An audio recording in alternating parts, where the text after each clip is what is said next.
E você, conhece C.S. Lewis além das Crônicas de Nárnia?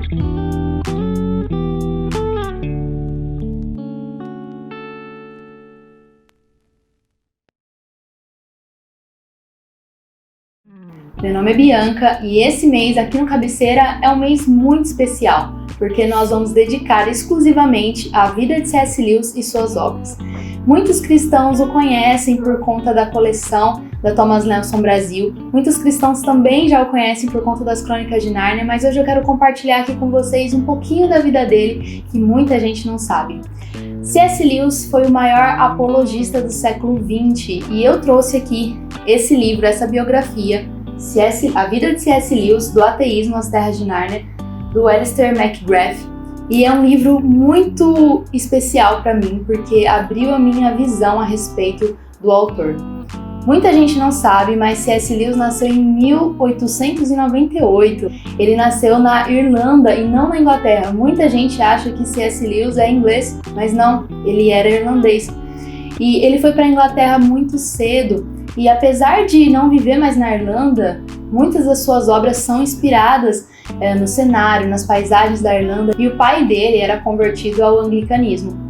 Apesar de ser convertido desde cedo ao protestantismo, a gente vai ver mais pra frente que C.S. Lewis nem sempre foi cristão. E mais pra frente eu vou contar sobre todo o processo de conversão dele. Talvez a gente só conheça as obras dele, tudo aquilo que ele produziu depois do tempo de conversão dele. Outra curiosidade muito interessante é que o apelido de C.S. Lewis era Jack. E aí, talvez muitas pessoas perguntem, mas por que Jack? Não tem nada a ver com o nome C.S. Lewis. É porque quando ele era criança, ele tinha um cachorro que tinha o nome de Jack e esse cachorro morreu atropelado. E depois desse acontecimento, ele disse para sua família que ele deveria ser chamado de Jack. E esse apelido pegou e os amigos mais próximos dele, mesmo que não eram da família, até mesmo depois da vida adulta, sempre chamavam ele de Jack. Quando ele tinha apenas 8 anos, a mãe dele morreu de câncer. E esse foi um episódio muito traumático para a vida dele. Foi a partir daí que ele foi enviado para a Inglaterra no internato, porque o pai dele se declarou incapaz de cuidar dele e do seu irmão, o Warren. E o internato foi uma experiência terrível para C.S. Lewis e para o seu irmão, porque ele conta na sua autobiografia como isso fez mal para ele.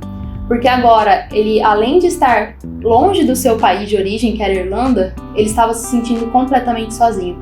Então, ele teve que fazer laços muito fortes ali com o seu irmão, porque era a única pessoa mais próxima que ele tinha. Quando ele ficou mais velho, ele passou a ter aulas com um professor chamado Kirkpatrick, e ele era ateu. E ele influenciou C.S. Lewis com seus pensamentos céticos. Mais pra frente, ele tentou ingressar na faculdade de Oxford para fazer o curso de língua inglesa. Não foi fácil, mas ele teve a ajuda de vários tutores para conseguir passar nessa prova. E quando ele chegou na faculdade, ele conta em sua autobiografia que ele ficou surpreendido, porque o grupo mais inteligente, que ele mais admirava, era um grupo de cristãos. E C.S. Lewis nessa época já se considerava ateu por conta da influência que ele teve de seu professor. Durante seus estudos em Oxford, estourou a Primeira Guerra Mundial. E Lewis, infelizmente, havia sido convocado para participar dessa guerra. E a guerra para ele foi uma experiência completamente traumática, porque ele evita relatar isso até mesmo em sua autobiografia. Ele acabou se ausentando da guerra mais para frente porque uma granada explodiu muito próxima dele e os estilhaços ficaram presos ali no seu peito. Ele também havia construído uma amizade muito grande com um homem chamado Padmore e eles haviam feito um juramento. Caso algum deles morressem, o outro ia ficar responsável pela família, em cuidar, enfim. E esse melhor amigo dele acabou falecendo. E ele ficou responsável por dar auxílio e suporte à família dele. A mãe de Padmore, a senhora Moore, ficou muito próxima de Lewis. E alguns dos seus biógrafos até especulam que eles tiveram um relacionamento. O que poderia parecer muito estranho, porque ela era muito mais velha que ele. Quando a guerra finalmente termina, Lewis regressa a Oxford e conclui o seu curso ali de língua inglesa. Mais pra frente, ele tenta a todo custo alguma cadeira ali como professor, mas foi muito difícil isso para ele. Ele, na verdade, ele queria se livrar do pai. Ele nunca teve um relacionamento muito bom com o pai, mas ele ainda precisava do pai porque era o pai que o mantinha ali financeiramente na faculdade, nos estudos e todos os seus gastos. E com esse emprego ele conseguiria sua independência. Não foi muito fácil, mas finalmente ele conseguiu uma vaga como professor auxiliar em Oxford. Em 1929, lá em Oxford, Lewis se torna ateísta.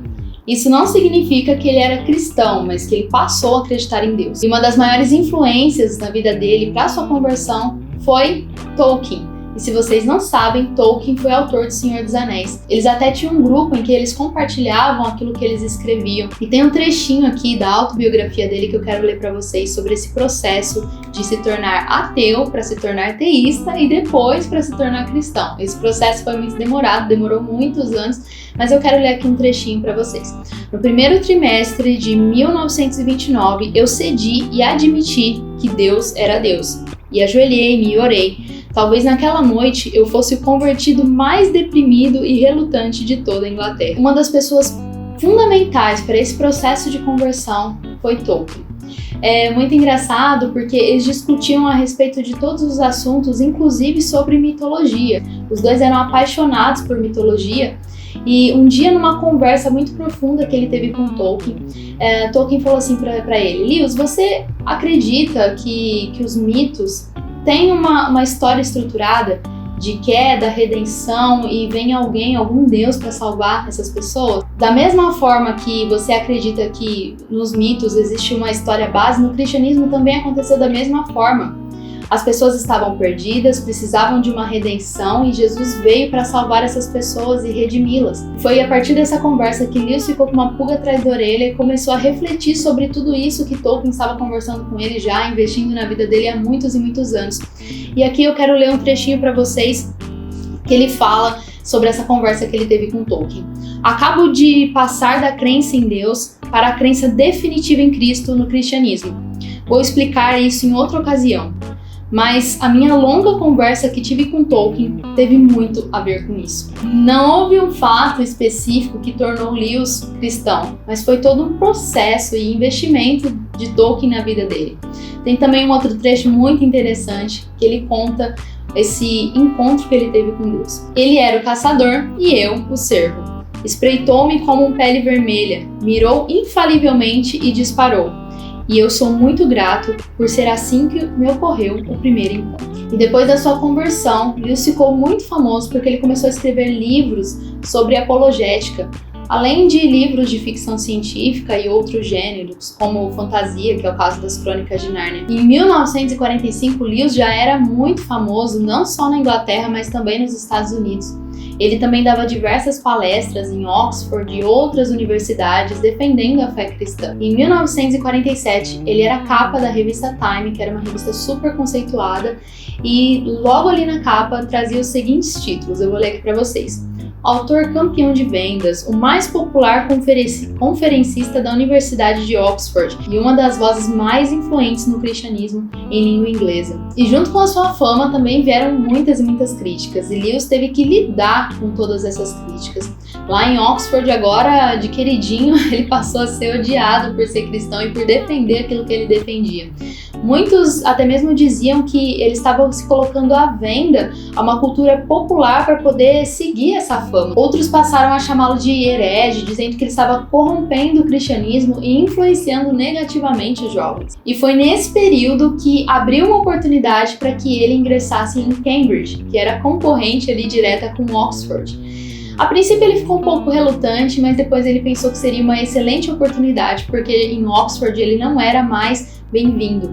Então ele se mudou ali para Cambridge e todos os finais de semana ele voltava para Oxford. E foi nessa época da vida dele que ele parou um pouco de escrever livros sobre apologéticas e começou a se aprofundar mais no cristianismo. Foi nessa época que ele escreveu, por exemplo, Os Quatro Amores ou então Reflexão sobre Salmos. Ele também dizia assim: dirijo-me àqueles que já acreditam nele ou àqueles que durante a leitura estão dispostos a suspender a sua descrença.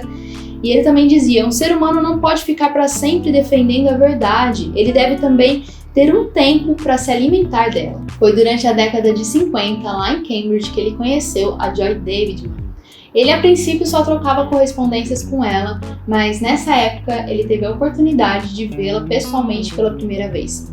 Ela era uma escritora, apesar de não ser tão famosa quanto ele, e ela estava saindo de um casamento que o marido dela, além de consumir muito álcool, também batia nela e nos filhos. Ela tinha 2 filhos. E ele ofereceu a ela a oportunidade de se casar com ele para que ela conseguisse a cidadania inglesa.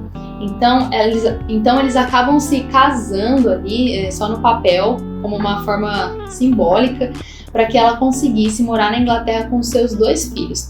E tem uma pessoa que odiou e achou isso super antiético, que foi Tolkien. Foi nessa época que eles se afastaram e eles só retomaram a sua amizade no finalzinho da vida de C.S. Lewis. Pouco tempo depois do casamento, ela descobriu que ela tinha um câncer no quadril e ela precisou ficar internada. Mas aí, Lewis descobriu que aquela amizade muito forte já não era apenas amizade, se transformou em amor. E quando ele tinha 58 anos, olha só, jovem solteiro, você ainda tem esperança. Quando ele tinha 58 anos, ele decidiu se casar no religioso com a Joy Davidman. Ele demorou todo esse tempo para se casar, para encontrar o amor da vida dele, e eles só ficaram juntos por 4 anos. Infelizmente, em 1960, o câncer dela se agravou e ela acabou falecendo. E foi a partir dessa experiência que ele escreveu Anatomia de um Luto, ou em outras versões, Anatomia de uma Dor. 3 anos depois da morte de Joy Davidman, C.S. Lewis também faleceu devido a um ataque cardíaco que ele teve. Ele morreu aos 64 anos, no dia 22 de novembro. Faltava apenas uma semana ali para ele completar mais um ano de vida. Muitas pessoas não sabiam, eu tenho certeza que você que está assistindo provavelmente não sabia da história de C.S. Lewis e de todo esse processo de conversão, as perdas que ele sofreu durante a vida, as experiências traumáticas que ele teve. Talvez isso seja interessante para que a gente compreenda um pouco melhor daquilo que ele escreveu. Esse livro aqui, A Vida de C.S. Lewis, do Ateísmo às Terras de Nárnia, abriu muito a minha mente para que eu pudesse entender melhor sobre o autor. Ele não é um livro super gostoso de ler, confesso. Ele é um pouco maçante, contém muitas informações, muitas fotos e todos os detalhes da vida de C.S. Lewis. Mas para mim foi muito importante e a partir dele eu comecei a ler outras biografias de outros autores para que eu pudesse compreender melhor os seus escritos. E você? Acha que esse livro, A Vida de C.S. Lewis, é digno da sua cabeceira? Espero que vocês tenham gostado. Fique por dentro aqui das nossas novidades, porque esse mês a gente vai ter uma overdose de C.S. Lewis, se você gosta. Se inscreve aqui no nosso canal, ativa o sininho, deixa o seu comentário se você também é super fã de C.S. Lewis. Nos acompanhe também nas nossas redes sociais, @cabeceira_br. Um beijo e até a próxima. C.S. Lewis era neto de pastor. Por parte de mãe, o pai dele... Nossa, que horror!